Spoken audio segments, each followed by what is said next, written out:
Buenas noches, bienvenidos y bienvenidas a una nueva emisión de Educación y Cultura, el programa institucional del Sindicato Único de Trabajadores de la Educación del Valle del Cauca, SUTEP. Los invitamos para que nos acompañen a lo largo de esta media hora. Maestros y maestras del Valle del Cauca, la unidad y la organización son el camino para la defensa de nuestros derechos. Fortalezcamos nuestra organización sindical. Afíliate a SUTEP, tú tienes derecho a defender tus derechos. El 20 de octubre se realizó una nueva jornada de movilización convocada por el Comité Nacional de Paro. En Educación y Cultura les contamos cómo se desarrolló esta jornada en la capital vallecaucana.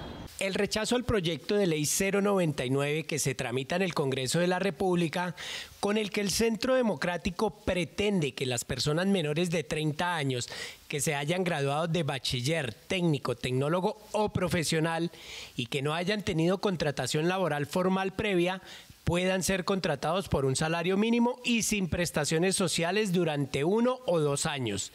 Ese fue uno de los principales motivos de esta jornada de movilización. Están proponiendo un proyecto de ley, ¿quién? La que sustituyó a Uribe en el Congreso, pero con toda la bancada que promueve a Duque, para extender ese contrato de aprendizaje precarizado, ya no solamente a los aprendices, sino al conjunto de los jóvenes en el país. Menores de 28 años, que sean egresados universitarios, pueden ser contratados por un salario mínimo sin ninguna prestación social. Es decir, Duque quiere ir y este Congreso acabando de acorralar a los jóvenes y al país en conjunto. Nosotros seguimos protestando porque esa es nuestra manera de decirle a este gobierno y al pueblo colombiano que tenemos que seguir adelante, que no podemos seguir aceptando que este gobierno siga tratando de, en medio de un proceso eleccionario, seguir sacando leyes en contra del pueblo colombiano y seguir eliminando leyes que para nosotros son importantes. La clase trabajadora hoy en la calle, haciendo vivo el paro que no ha culminado, a parar para avanzar. Esta es una de las expresiones que hoy en la calle el pueblo colombiano, ordenado por el Comando Nacional de Paro, lo hacemos vivo y lo hacemos realidad. Los maestros y maestras del Valle del Cauca se sumaron a esta jornada nacional de movilización para rechazar la arremetida del gobierno nacional contra los colombianos a través de varios decretos de ley y para exigir el cumplimiento de los acuerdos pactados con FECODE. Estamos también en las calles para defender la vida, para criticar el silencio profundo de este gobierno nacional como consecuencia de dejar asesinar a los líderes sociales y a los docentes de la enseñanza pública. El magisterio está de nuevo en las calles, uno, exigiendo más presupuesto para la educación y dos, exigiendo garantías para regresar al aula al 100%, pero de manera biosegura. Y garantías electorales, por supuesto, también, porque necesitamos que gobiernos alternativos lleguen al poder. Seguimos avanzando en la denuncia contra el gobierno nacional y el Ministerio de Educación Nacional, porque a pesar de suscribir unos acuerdos laborales, todavía 8.000 maestros y maestras de este país están en vilo y están esperando que el gobierno nacional genere una propuesta para que puedan acceder a un ascenso docente a través del curso de formación.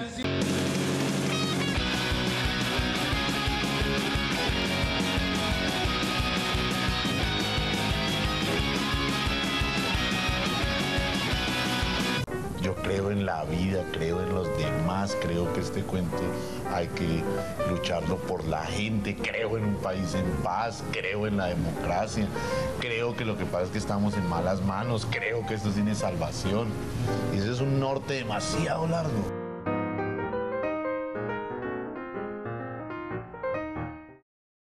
Avanza en el Congreso de la República la discusión del proyecto de ley 413 de 2021, una iniciativa que pretende seguir beneficiando al sector financiero, entre ellos los fondos privados de pensiones.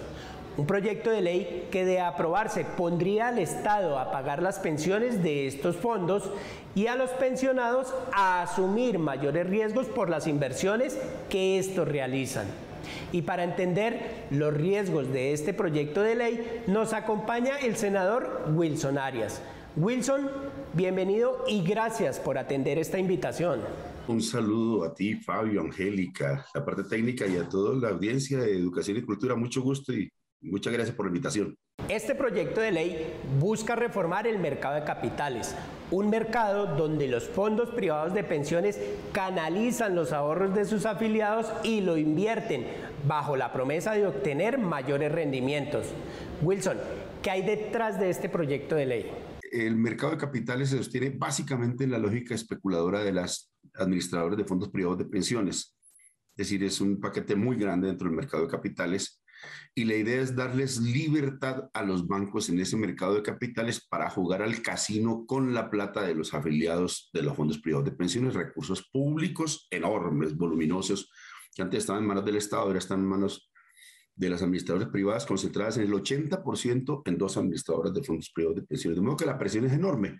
Los recursos públicos de los constituidos por los aportes de los pensionados en todo el país podrían someterse, digamos, a un juego mucho más riesgoso, una especie de ruleta rusa, que da en que podrían ganar eventualmente más, es verdad, porque a jugar con riesgo da la posibilidad de ganar más, pero también puede haber la posibilidad de perder, y cuando pierden lo que se está, digamos, sorteando son la vida de personas que han cotizado durante toda su existencia. Es decir, lo que tú has cotizado toda tu vida lo puedes perder en un santiamén, autorizado por el Estado, porque el Estado ahora regula y procura impedir ese tipo de comportamientos especulativos. Bajo el argumento de que la regulación que tienen los fondos privados de pensiones son un obstáculo para la administración e inversión de los recursos, se busca flexibilizar las normas que lo regulan. Pero, ¿qué se pretende eliminar específicamente con este proyecto, Wilson? Para poder proteger el ahorro pensional de los cotizantes de los fondos privados de pensiones, se dispone que tengan una rentabilidad mínima esos afiliados.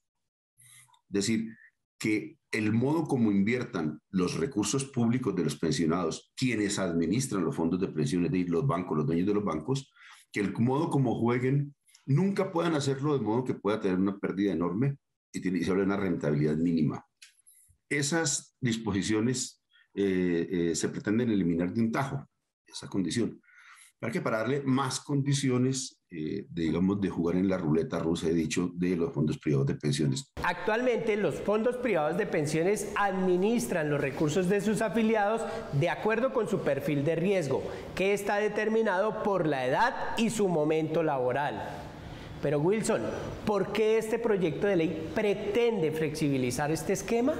La idea es flexibilizar mucho eso, dar una especie de nuevo perfilamiento de las personas para que tengan posibilidades de que los fondos asuman lo que he dicho, inversiones de mayor riesgo con los recursos de los pensionados. Hay que tener en cuenta que en estos momentos el 80% de los afiliados a la AFP cotizan entre 1 y 2 salarios mínimos, lo cual ya implica un riesgo importante. Y no es lo mismo alguien que tiene un ingreso importante durante toda su vida, jugando a la ruleta rusa con los ahorros que en nombre de las pensiones hacen, de una persona empobrecida, proletarizada, cuyo único ahorro para la vida es ese. Los fondos privados no pensionan o lo hacen bajo un monto exageradamente bajo, incluso hasta un 40% menos de lo que lo hace el régimen público. Por eso, en los últimos años, más de 75.000 personas se han trasladado a Colpensiones.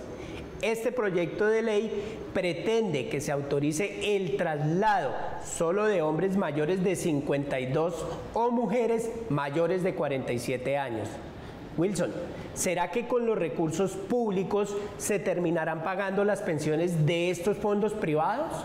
Los engañaron durante toda la vida, los pusieron a cotizar, jugaron con su plata, le redujeron el monto de lo que han ahorrado mucho en beneficio de Sarmiento Angulo y del sector privado. Y ahora que tienen que pensionarlo, entonces la gente decide pagarse con pensiones con cierta racionalidad lógica. Ahora, uno dice, es un derecho. Ah, bueno, pero esto es un derecho no solamente de los viejitos prepensionados, es un derecho de todos, también de los muchachos, de los más jóvenes. Entonces, digamos que si en sana lógica se quisiera legislar, uno podría pensar que debería otorgársele a todos, inclusive porque lo que han hecho es descremar el mercado y llevárselo para los fondos privados a los que más tienen capacidad de ahorro en nombre de la pensión y a los más jóvenes. Inclusive, te hago notar, ha abierto Sarmiento Angulo un nuevo capítulo que habla ahí como ahorro voluntario prepensional de niños. ¿Ves la lógica?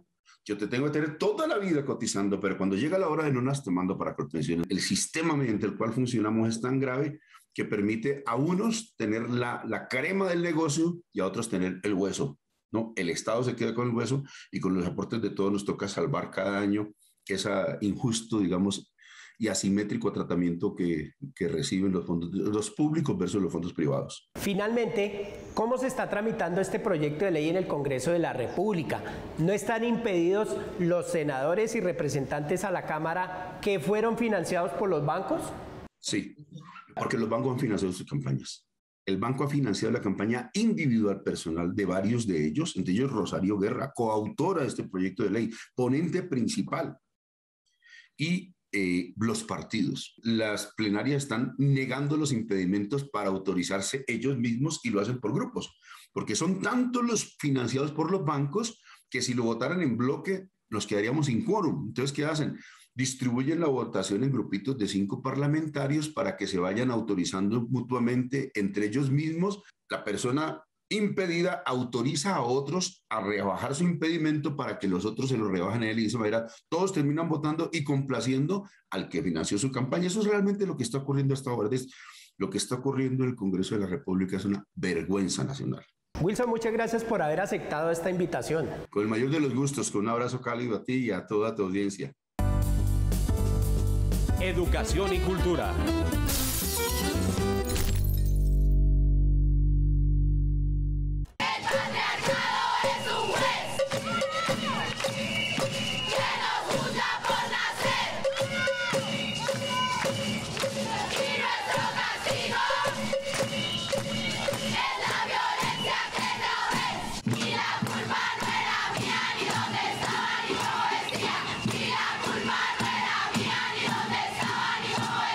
Hasta el 8 de noviembre se ampliaron las inscripciones para la capacitación virtual sobre el tema La Mujer Negra en la Batalla de San Juanito, organizada por la Secretaría de Docentes Tecnoeducadores y el Centro de Estudios e Investigación Docente del SUTEP. Siguen abiertas las inscripciones para el seminario La Mujer Negra en la Batalla de San Juanito, una batalla ocurrida en el municipio de Buga en el marco de la independencia de Colombia, donde el papel de los afrodescendientes y especialmente de una mujer, María Antonia Ruiz, fue definitiva para sellar la independencia de la región. Esta jornada de capacitación virtual se realizará en 3 momentos y estará liderada por docentes de la Universidad del Valle. La Fundación Escuela Ciudadana de Cali certificará a los maestros y maestras que participen de esta capacitación.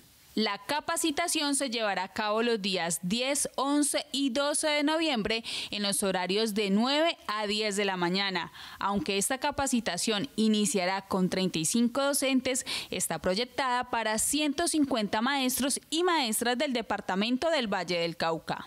Tenemos proyectado 150 docentes para ser capacitados en lo que hablo de la batalla de San Juanito, solo que en primer momento arrancamos con 35. Después del 27 de octubre, con tiempo les diremos fecha de nuevas inscripciones para otros 35, solo que el horario se invierte. Ya no será de 3 a 4, sino de 9 a 10. Hay una diferencia entre el que lee y el que no lee. El que no lee vive una vida, la suya, la que le corresponde, y se queda atrapado en esa vida. El que lee vive muchas vidas, viaja, conoce otros países, otras religiones, otros sexos, y yo creo que esa transversalidad del lector es su enorme poder.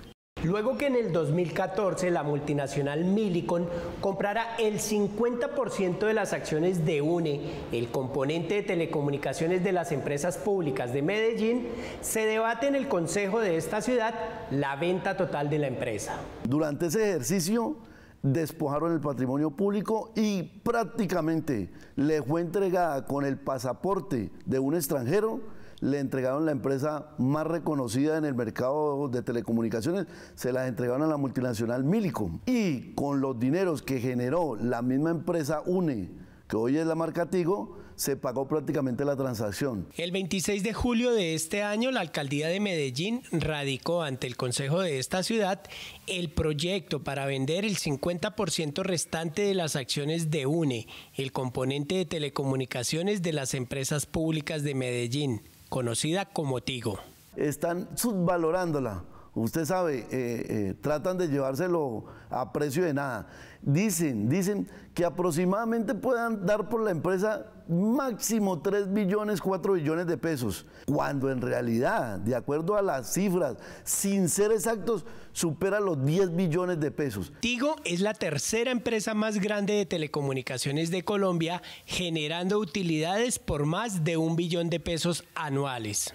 Hay dinero por montón para invertir en la misma empresa, para sostener la empresa, y es una mentira que tengamos que vender una empresa como ese tipo, cuando está generando los ingresos que está generando. Este negocio sería la mayor venta de activos públicos de Medellín en 8 años, lo que pone en riesgo no solo el patrimonio público, sino también la estabilidad laboral de los trabajadores y trabajadoras. Antes de la fusión éramos más de 3.500 trabajadores. Inmediatamente entró esta empresa multinacional, despojó los puestos de trabajo y echó a más de 2.000 trabajadores. Hoy somos aproximadamente 1.000 y algo de trabajadores.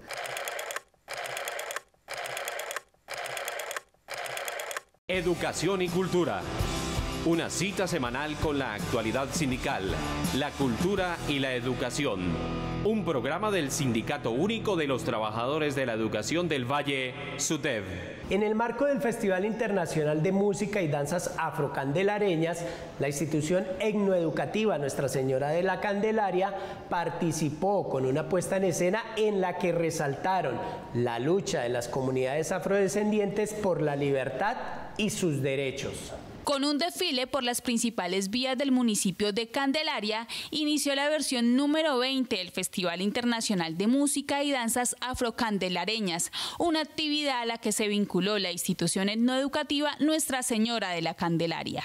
Desde nuestro proyecto educativo y desde la implementación de la cátedra afro, es muy importante que la institución se sintonice, ¿no?, con los acontecimientos regionales y nacionales, en este caso los 170 años de la abolición de la esclavitud en Colombia. Danzas Bailadas es el nombre de la puesta en escena a través de la que estudiantes y docentes de la institución Nuestra Señora de la Candelaria visibilizaron la lucha que dieron hace más de 170 años dos líderes afrodescendientes en defensa de su libertad y los derechos de su pueblo.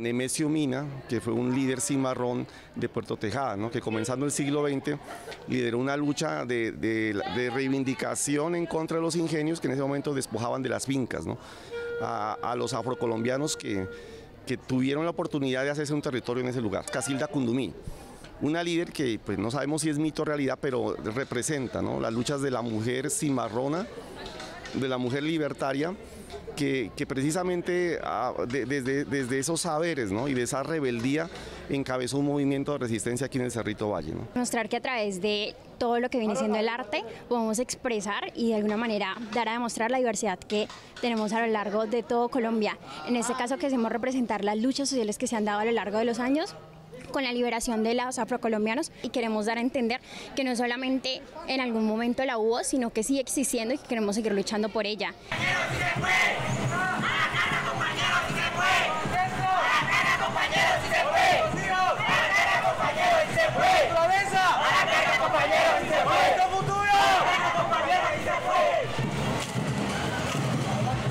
Los docentes de la institución han vinculado la música y la danza en el proceso pedagógico, una estrategia que también les permite a los estudiantes desarrollar aprendizajes para la vida.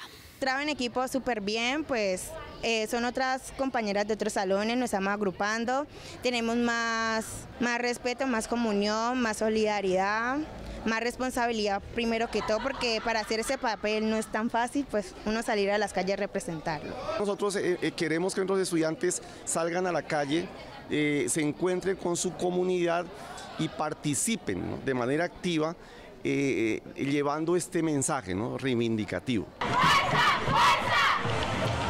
¡Vamos!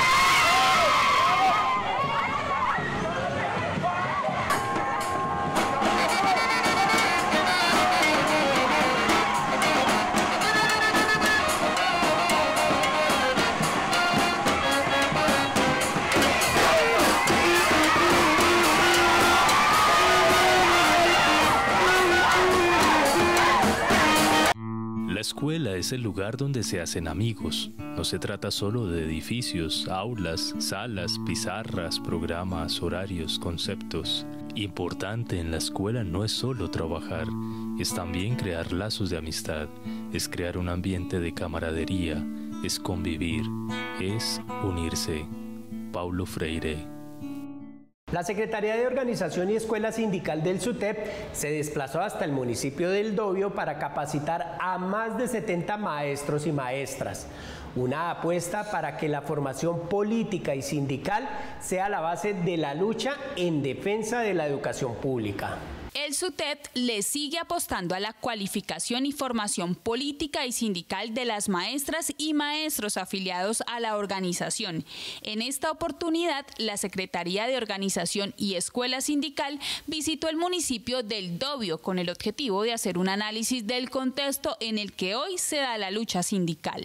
Las políticas que se vienen estableciendo a nivel nacional, que no son políticas de Estado, sino políticas de gobierno, atropellando prácticamente al sector del magisterio y coartándoles prácticamente esa gran libertad de expresión. Debemos de hacer seguimiento y ser constantes en esta educación sindical por las políticas que hay de gobierno, y esta dinámica nos lleva a que nosotros de igual manera podamos conocer y entre nosotros poder contrarrestar todas esas políticas que van en contra de los derechos laborales del magisterio colombiano. La formación y capacitación de los docentes no solo fortalece la unidad sindical, sino también la lucha de los maestros y maestras en defensa de sus derechos. El Dobio tiene 75 profesores, en este momento está la mayoría en esta capacitación, porque es muy importante para que ellos se mantengan informados y puedan compartir. Sirven para la integración, para que ellos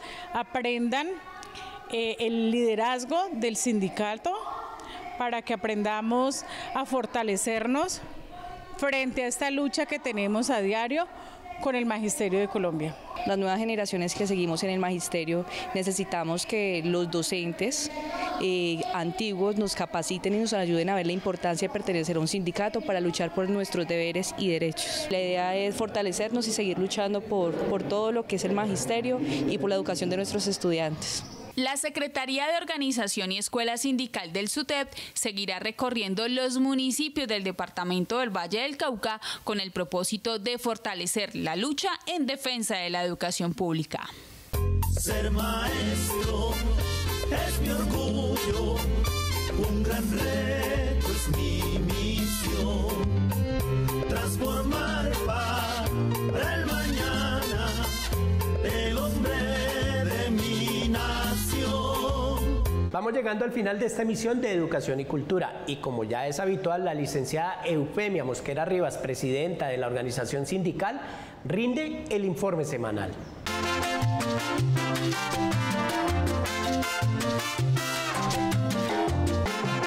Un fraternal y combativo saludo para todos los maestros y las maestras del Valle del Cauca.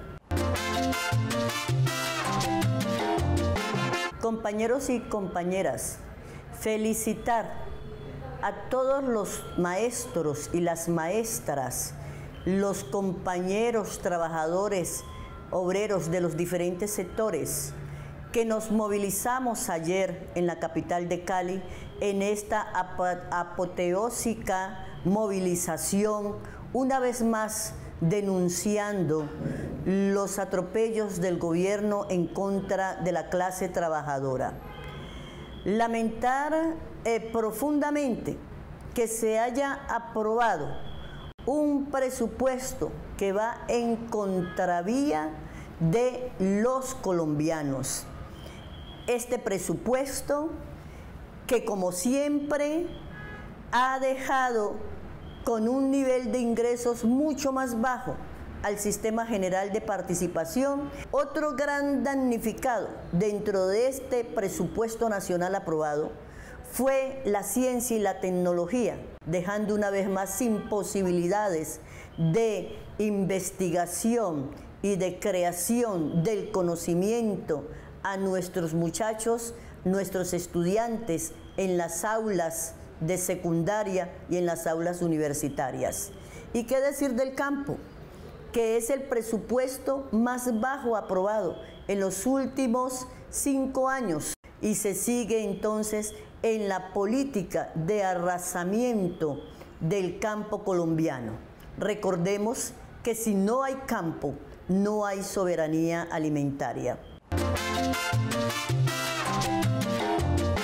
Compañeros, rechazar y denunciar que desde la Organización Nacional de los Juegos Deportivos del Magisterio se viene boicoteando al Valle del Cauca, toda vez que en un segundo examen los deportistas del Valle del Cauca han sido restringidos, dicen que nuestros deportistas no están aptos para participar. Lo raro es que los médicos que los examinan dicen que los deportistas están bien. Hacemos esta denuncia pública porque los maestros deportistas del Valle del Cauca también tenemos derecho a asistir a esas justas deportivas, culturales y recreativas nacionales. Compañeros y compañeras, invitarlos una vez más a seguir rodeando nuestra Federación Colombiana de Trabajadores de la Educación, FECODE, nuestra organización sindical, SUTE, Sindicato Único de Trabajadores de la Educación del Valle, y a seguir respaldando las luchas populares, las luchas sociales y esos 10 proyectos de ley que fueron radicados por el Comité de Paro Nacional en favor del pueblo colombiano, de las inmensas mayorías que con ocasión de esta pandemia y antes de la pandemia han caído en la absoluta pobreza.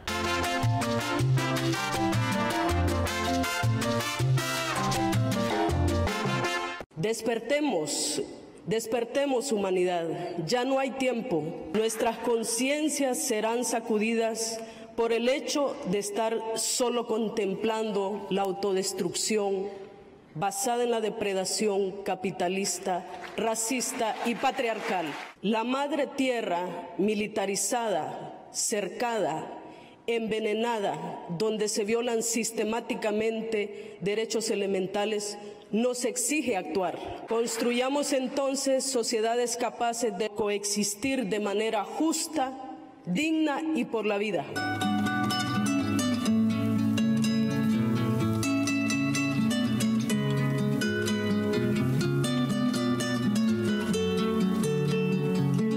Hemos llegado al final de esta emisión de Educación y Cultura. Recuerden que pueden ver este programa por www.sutedvalle.org y seguirnos en nuestras diferentes redes sociales.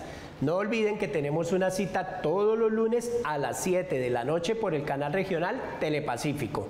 Nos vemos en una próxima emisión.